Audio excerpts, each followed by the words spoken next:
sans présentation. La décision a été prise par les membres du gouvernement lors du Conseil des ministres de ce mercredi. La mesure vise, selon les autorités, à limiter la propagation du coronavirus et susciter la vaccination chez les populations.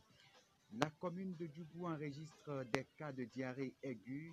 Ils sont actuellement nombreux à souffrir de ce mal. Les autorités sanitaires du département appellent les populations au respect des mesures d'hygiène élémentaires pour prévenir ce mal. Précision à suivre. Et puis, le Bénin s'apprête à se doter d'une loi pour sécuriser les avortements, mais l'idée n'est pas partagée par tous. C'est le cas de la conférence épiscopale qui se montre plutôt hostile à ce projet. Cette décision de l'Église catholique s'explique, selon le père Hyacinthe Kochoni, par l'attachement de l'Église à l'homme. Vous le suivrez. À suivre les nouvelles en 24 heures sur le continent, l'actualité sportive et dans les dernières minutes, la revue de presse nationale de René Sobleu. Voilà pour le sommaire. Bonsoir et bienvenue.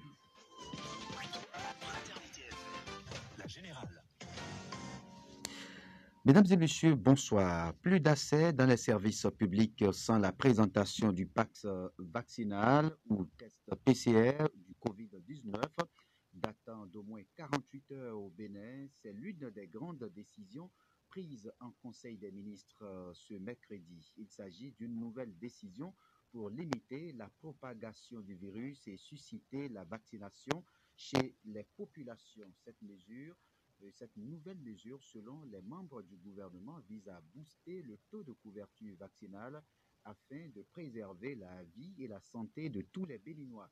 Pour le Conseil, le taux de couverture vaccinale est faible et ne permet pas la levée des mesures restrictives. Le gouvernement a rappelé que la vaccination contre médicale, paramédicale, pharmaciens, aides-soignants ainsi que le personnel administratif des formations sanitaires publiques et privées. Par ailleurs, le Conseil des ministres invite les populations à ne pas hésiter à se rendre sur les lieux de prise en charge, la disponibilité des vaccins étant garantie. Pour rappel, à la date du 18 octobre 2021, 24 678 cas ont été enregistrés avec 161 décès. Sur les sites de prise en charge, 256 patients sont en cours de traitement, dont 16 cas graves nécessitant des soins intensifs. Autre décision prise en Conseil des ministres ce mercredi, il s'agit entre autres de la mise en place des cellules de suivi des projets, programmes et réformes, la création de plusieurs comités dans le secteur du tourisme, de la culture et des arts, l'actualisation du plan directeur d'urbanisme de WIDA s'élargit à ces zones agglomérées, à des zones d'agglomération et enfin le compte rendu de la restitution par la France de 26 œuvres des trésors royaux d'Abomey au Bénin. Et vous suivrez le point complet du Conseil des ministres dans nos prochaines éditions avec le secrétaire général adjoint et porte-parole du gouvernement, Wilfried Léandre Roumbedi. Je l'annonçais en titre, le Bénin s'apprête à se doter d'une loi pour sécuriser les avortements. Il s'agit d'un projet en étude à l'hémicycle et dont la finalité serait de rendre légale l'interruption volontaire de grossesse en République du Bénin. Ceci dans le but de réduire le nombre de décès liés aux avortements clandestins. Mais bien qu'elle n'ait pas encore voté et promulgué, cette idée fait déjà réagir. La conférence épiscopale du Bénin, à travers un communiqué, s'est montrée très hostile à ce projet qui désacralise l'homme selon eux. Cette position, j'allais dire, de l'Église catholique s'explique selon Hyacinthe Kochoni par l'attachement de l'Église à l'homme. On écoute le prêtre de l'Église catholique. Alors, l'Église est pour la vie et l'Église prône la vie. L'Église dit que la vie commence dès le sein de la mère et que la vie ne commence pas nécessairement le jour de la naissance. Et l'Église est dans sa grande logique de sauver la vie et de travailler pour la vie. Et c'est pour ça que les évêques ont donné leur point de vue par rapport à ça. Ils ont rappelé à l'État béninois qu'il ne faut jamais détruire la vie. Ils sont dans l'obligation de rappeler cela. Et c'est ça le rôle de l'Église. L'Église se situe toujours en guetteur. Il faut alerter. Quand il y a une situation, il faut dire, ah, ça, voici notre solution.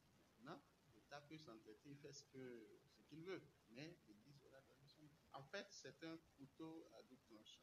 Ceux qui votent pour l'avortement, ils disent que si c'est autorisé, il n'y aura plus des avortements clandestins et les gens ne vont pas mourir. Les autres disent, si vous le faites ainsi, ça va encourager tout le monde à aller, parce qu'on dit que c'est autorisé. Donc ça devient comme s'il devait acheter du bonbon. Ça, c'est pas normal. Cette position du clergé béninois semble, selon certaines langues, ne pas tenir compte de l'évolution technologique. Les avortements ne devraient plus être des sujets tabous selon certains citoyens auxquels le père Hyacinthe Kochoni répond en ces termes. On écoute le prêtre de l'Église catholique.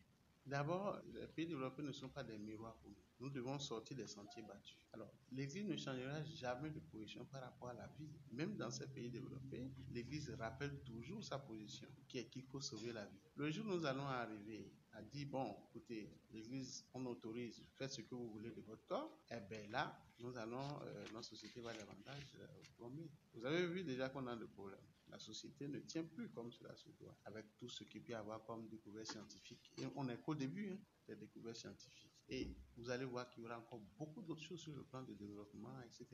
Mais ce n'est pas pour autant que nous allons suivre ça comme des moutons. Donc on est obligé de rappeler l'essentiel et de dire, ah, tiens, il faut sauvegarder la vie, il faut travailler pour la vie. Moi, je pense, et ça c'est mon point de vue, l'Église ne va jamais céder à aucune pression par rapport à tout ce qui est autour de la vie. Je l'annonçais en titre, plusieurs citoyens de la commune de Djougou sont hospitalisés dans les centres de santé. Ils souffrent de diarrhée aiguë, ceci depuis la semaine dernière. Dans une interview accordée à nos confrères de Radio Solidarité FM de Djougou, le directeur départemental de la santé de la Donga est revenu sur les statistiques de ces cas de diarrhée aiguë enregistrés dans la commune. On écoute le DDS de la Donga, le docteur Mahmoud Zongo. Il faut dire que nous sommes à 53 cas qui sont enregistrés à ce jour. 37 qui sont guéris et malheureusement, nous avons connu 5 décès. Le point sur lequel il faut vraiment insister, c'est que les cas proviennent majoritairement du quartier Angaradebo et de ses environs. Cela touche aussi bien les femmes que les hommes, enfants aussi et adultes. Donc pour la plupart de ces échantillons, les laboratoires ont examiné et ça a révélé des germes. Nous avons retrouvé quand même des colonies suspectes de Vibrio cholerae. Mais cet échantillon a donc été examiné et acheminé à Cotonou, au laboratoire national. Nous attendons toujours la confirmation. En attendant d'autres précisions, le directeur départemental de la santé de la Donga a déjà mis en place des équipes chargées de sensibiliser les populations sur les mesures d'hygiène élémentaires pour prévenir certaines maladies. Docteur Mahamoud Zongo, qu'on écoute. Depuis même l'événement, que ce soit au niveau des zones, même au niveau des centres de santé et la DDS, toutes les équipes sont déployées sur le terrain pour d'abord sensibiliser de porte à porte. Nous invitons la population surtout à se laver les mains au savon après avoir utilisé les toilettes et les latrines. Et se laver les mains avant de faire la cuisine, même avant de manger, il faut se laver les mains. Et faire bouillir l'eau pour la désinfecter avec une solution chlorée, eau de javel par exemple, ou aquatable. Ne consommer que des aliments qui viennent d'être cuits. Il y a encore chaud, consommer chaud. Ne pas déféquer à proximité des sources d'eau, parce que nous avons vraiment constaté ça dans les quartiers. Et utiliser les latrines et veiller à leur propriété. Au cas où la diarrhée survient, parce que ça peut arriver, les 2 cas par exemple que nous avons reçus hier, le cas il paraîtrait que c'est juste après la prière que ça a commencé. Aller le plus tôt possible au centre de santé. Par exemple, pour Dougou, c'est le centre communal, au CMA, et la prise en charge des cas. C'est une expression observée dans le comportement de l'excitation psychique de l'enfant. Il s'agit de l'agitation, qui est une activité motrice augmentée et inadaptée. Selon les spécialistes de la psychologie, les enfants s'agitent parce qu'ils ont des potentialités qui sommeillent en eux. Suivons pour plus de précision Auguste Land-Niaoui, il est psychopédagogue. Lorsque l'enfant n'agit pas, il s'agite. Les enfants, autant qu'ils sont, disposent d'une panoplie de potentialités, c'est-à-dire de valeurs qui sommeillent en nous. Lorsque l'on n'arrive pas, d'accord, à les utiliser à bon escient, lorsque on n'offre pas à l'enfant les conditions requises pour qu'il développe ses valeurs, ses qualités, ses potentialités, l'enfant végète dans une agitation stérile. Le pas que l'enfant pose doit être interprété. Et lorsque on les interprète, on doit pouvoir lui proposer une série d'activités ou de conditions qui lui permettent de concrétiser ce que rumine l'enfant, ce qui sommeille en lui. Mais lorsqu'on n'arrive pas à le faire, donc l'enfant commence à s'agiter. Le psychopédagogue recommande aux parents de percevoir plutôt l'agitation de leur progéniture d'une autre manière. Le parent doit pouvoir faire une bonne lecture des comportements liés à l'agitation des enfants afin de leur proposer des activités requises pour qu'ils puissent transformer cette agitation en action concrète. On écoute Auguste Land-Niaoui, voilà, pour plus de détails.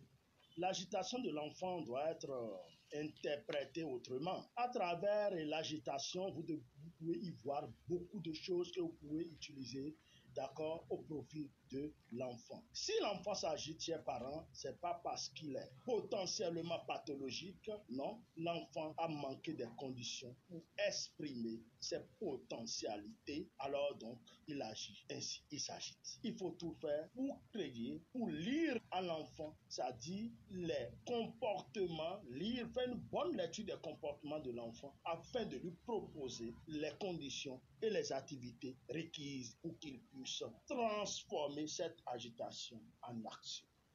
Auguste Land-Niaoui, psychopédagogue. Mesdames et messieurs, cette édition se poursuit, mais avant, on marque une coup de pause. Fraternité FM, la générale.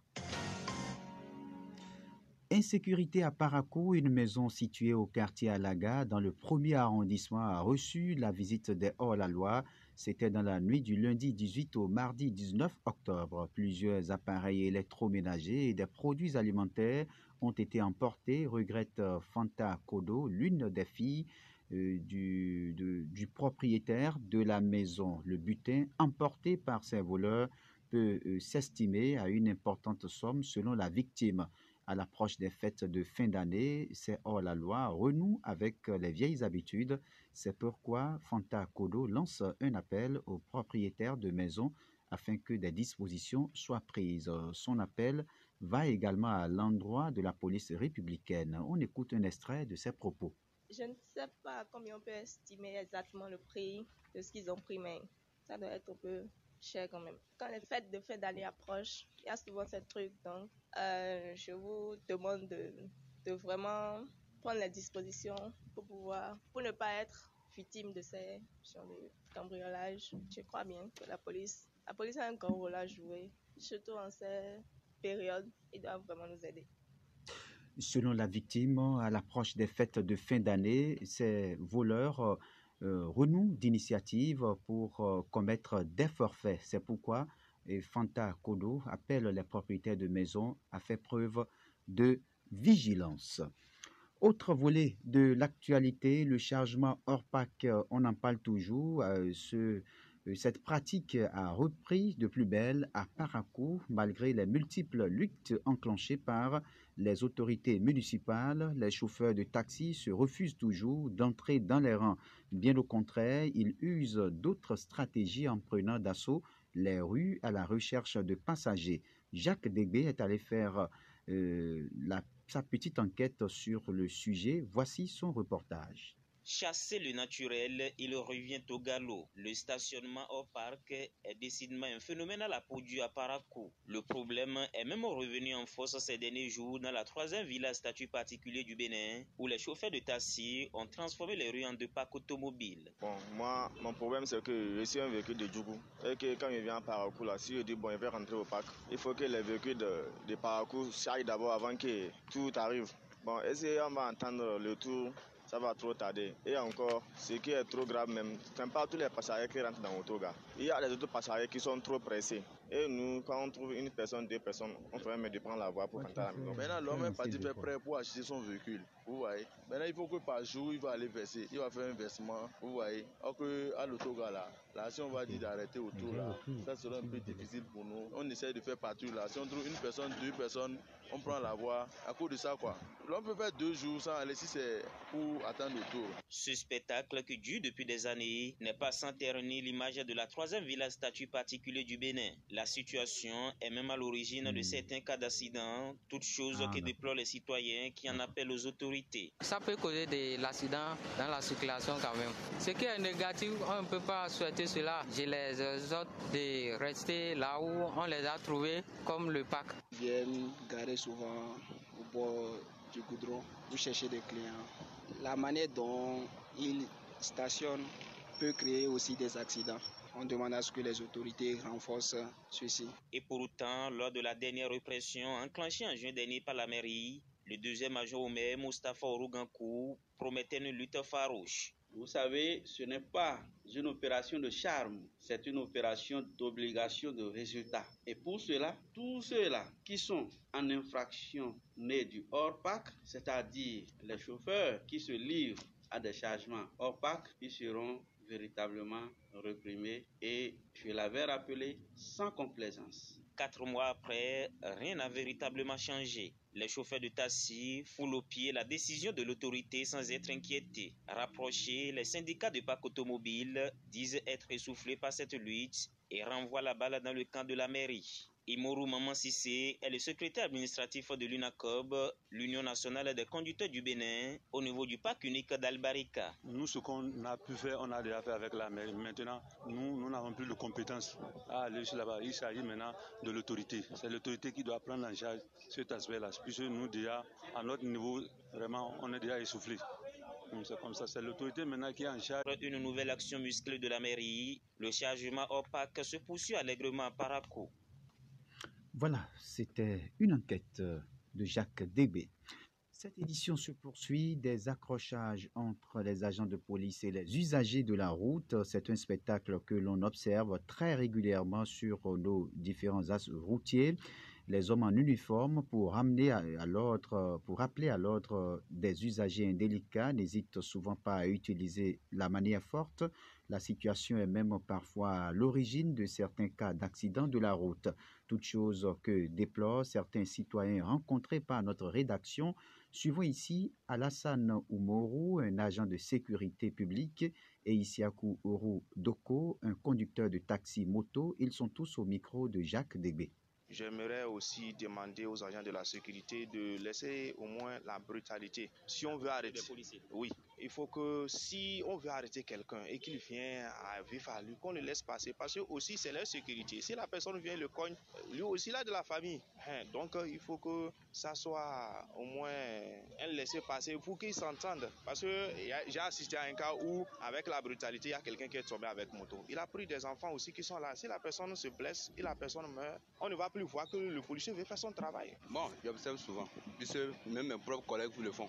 Selon moi, ce n'est pas bon. Puisque c'est à cause de nous, ils sont là. Et c'est à cause des accidents de la ville de Parakou. Puis ils sont d'abord même là pour encadrer Parakou. Donc c'est à cause de nous, ils sont là pour nous protéger à cause des accidents. Selon moi, je demande à tout un chacun d'essayer de ne pas faire la bagarre, de ne pas faire le bruit. Ce n'est pas du tout bon. Ce n'est pas bon. Il faut au moins un peu de respect là pour eux.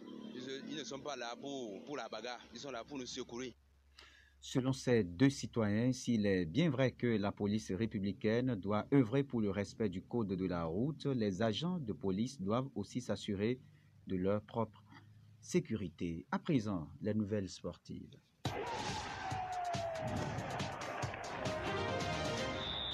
Jacques Débé, bonsoir. Bonsoir Raoul, bonsoir à tous. Éliminatoire CAN féminine 2022, le Bénin battu par le Burkina Faso. À 2 buts à 1, ça Le score de ce match disputé au stade Robert Champrou de la Côte d'Ivoire, ce sont pourtant les Béninoises qui ont ouvert la marque à la 40e minute par l'intermédiaire de Fachina Léa, mais en deuxième mi-temps, les écureuils ont craqué par 2 fois aux 48e et 78e minutes. Cependant, le Bénin garde sa chance avant le match retour qui a lieu ici à Cotonou le dimanche 24 octobre prochain. Ligue européenne des champions, plusieurs affiches sont au programme ce mercredi soir. Ceci dans le cadre de la 3e journée de la phase de poule. Ainsi, la poule F offre une affiche intéressante entre Manchester United de Cristiano Ronaldo et l'Atalanta à Bergame. Le Bayern Munich s'en va défier sur sa pelouse le Benfica à Lisbonne. Le Zénith Saint-Pétersbourg accueille de son côté la Juventus Turin. À suivre également Chelsea et Malmö à Stamford Bridge, Lille, Séville au stade Pierre-Mauroy et les Young Boys de Ben qui reçoivent Villarreal. Toutes ces rencontres démarrent tout à l'heure à partir de 20h béninoise. Il faut dire qu'il y a 2 affiches actuellement en cours. Le FC Barcelone qui mène 1-0 grâce à une réalisation de Gérard Piqué. Il faut noter que de son côté, Salzbourg est en train de dominer actuellement Wolfsburg 3-1. On joue presque la 80e minute. Merci à vous, Jacques Débé, pour ce tour d'horizon de l'actualité sportive. À présent, les nouvelles sur le continent.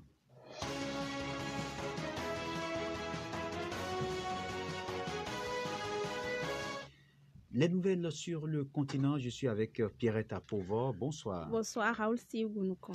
Au Mali, le gouvernement tend vers une négociation avec les djihadistes maliens. L'information fait grand bruit au Mali depuis le début de la semaine.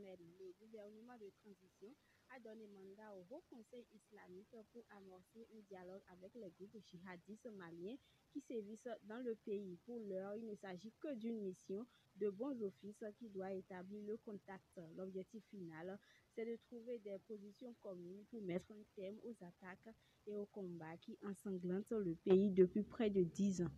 Du Mali, rendons-nous au Nigeria où, un an après le massacre de Lagos, des manifestations sont organisées pour rendre hommage aux victimes. Des manifestations non autorisées ont lieu ce mercredi 20 octobre dans plusieurs villes du Nigeria pour commémorer la tuerie du péage de Lekki. L'armée nigériane avait ouvert le feu sur un rassemblement pacifique à Lagos, ce qui a causé la mort d'au moins 10 mouvements contre les violences policières. Selon Amnesty International, ce sont au moins 56 personnes qui ont perdu la vie dans la répression brutale de ce mouvement de protestation inédit au Nigeria. Merci à vous, Pierrette Apovor. C'était les nouvelles en 24 heures sur le continent. Place maintenant, mesdames et messieurs, à la revue de presse nationale. C'est une réalisation et une présentation de René Soglo. La revue de presse. Bonjour à tous et bienvenue dans cette revue de presse. Ce mercredi, on démarre par le remaniement budgétaire à l'Assemblée nationale. Matin Livre, le matinal, les 4 vérités, le Télégramme, le potentiel et bien d'autres nous informent que les députés adoptent la loi de finances rectificative de 2021. Selon les publications, la loi numéro 2021-10 portant loi de finances rectificative 2021 a été adoptée à l'unanimité par les députés de la 8e législature. Le projet de collectif budgétaire fait ressortir que les ressources et les charges pour la gestion 2021 constituaient des recettes et des dépenses du budget de l'État ainsi que des ressources et des charges de la trésorerie s'établissent à 2 985 46 francs CFA contre 2 452 192 000 initialement prévus. Les quotidiens nous renseignent que le budget est en hausse de 532,854 milliards de francs CFA, représentant une progression de 21,7%. Le matinal de nous révéler que face au vote imminent à l'Assemblée nationale de la loi portant modification de la loi numéro 2003-04 du 3 mars 2003 relative à la santé sexuelle et à la reproduction, la conférence épiscopale du Bénin invite les députés à dire non à la culture de la mort. Selon le quotidien, pour les sommités de l'Église catholique, cette loi n'est rien d'autre qu'une législation de l'avortement au Bénin. Et dans la suite, Matin Libre affirme que malgré les coups, les démocrates sont sereins. Depuis sa création, ce parti politique a toujours fait face à plusieurs difficultés d'ordre politique ayant à coup sûr pour but de le mouvoir, avance le Canard qui détaille que est tiré par des emprisonnements pour certains et les îles forcées pour d'autres responsables du parti. Beaucoup avaient prédit la fin de cette formation politique, mais à la surprise générale, rien. Et cette tranquillité est à l'actif de ce parti, ceci en attendant éventuellement les législatives de 2023, ajoute le Canard. De son côté, le matinal s'intéresse à la polémique autour du mariage Bloc républicain, Union démocratique pour un Bénin qui est diversement apprécié au sein de l'opinion publique. Le journal fait constater que les acteurs politiques ne font pas la même lecture de ce regroupement de deux forces politiques de la mouvance présidentielle. Si pour les uns, cette union vient concrétiser l'une des ambitions essentielles de la réforme du système partisan, notamment le regroupement des grands ensembles politiques, les autres estiment par contre que le flou persiste relativement à la nature d'un tel mariage tant qu'un congrès ne prononce la dissolution du parti UDBN. Et plus loin, les journaux rapportent qu'un homme a été placé sous mandat de dépôt ce mardi 19 octobre 2021 pour trafic de chanvre indien. 24 ans au Bénin précise que le présumé trafiquant transportait un colis suspect sur une motocyclette de marque Bajaj dans la commune de Savin. La police a ainsi retrouvé 150 plaquettes de chanvre indien d'un poids total de 150 kg. Libération, Le Télégramme et bien d'autres parutions dévoilent que 2 détenus ont contourné le dispositif sécuritaire en place à la maison d'arrêt d'Abomey-Calavi. Les publications détaillent que les 2 prisonniers ont cisaillé la grille de leur cellule et se sont servis d'un tonneau pour franchir le mur de clôture de la prison dans la matinée de ce mardi 19 octobre. L'un des fugitifs n'est pas à son premier essai, ajoute les Canards qui expliquent qu'il a été ramené à la prison civile d'Abomey-Calavi après une évasion. C'est devenu récurrent. Fait observer Fraternité qui pense que la solution c'est la garde pénitentiaire. Terminons par les 4 vérités et Nord-Sud Quotidien qui publie que le verdict de l'affaire de châtiment corporel au palais de la Fraternité au Boni sera rendu le 26 octobre prochain. Les journaux révèlent que les avocats des mis en cause ont indiqué qu'1,2 million de francs CFA ont été mis à la disposition de la victime pour ses soins, mais que les 8 ministres retournent en prison en attendant. Le ministère public a requis 36 mois de prison ferme et 200 000 francs CFA d'amende contre les 8 prévenus. Ce sera tout pour cette revue de presse nationale. Merci de m'avoir suivi et à demain. C'était la revue de presse.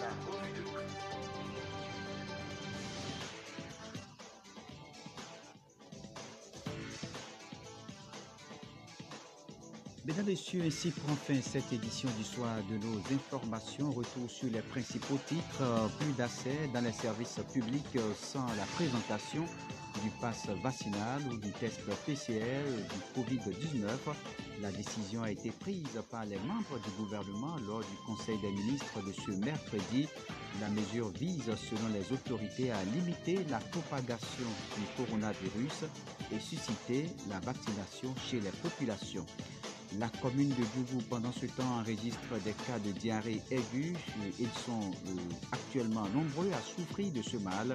Les autorités sanitaires du département appellent les populations au respect des mesures d'hygiène élémentaires pour prévenir cette maladie. Et puis, le Bénin s'apprête à se doter d'une loi pour sécuriser les avortements. Mais l'idée n'est pas partagée par tous. C'est le cas de la conférence épiscopale du Bénin qui se montre plutôt hostile à ce projet. Cette décision, cette position, de l'Église catholique s'explique selon le père Hyacinthe Cotonnet par l'attachement de l'Église à l'homme. Vous l'aviez suivi. Mise en ligne de cette édition, Ibrahim Bakounouré, manipulation technique Christian Bossetien. En direct, Raoul Steve Bounoukon. Merci de m'avoir suivi. C'était la générale de l'information avec le service de l'information de Fraternité FM.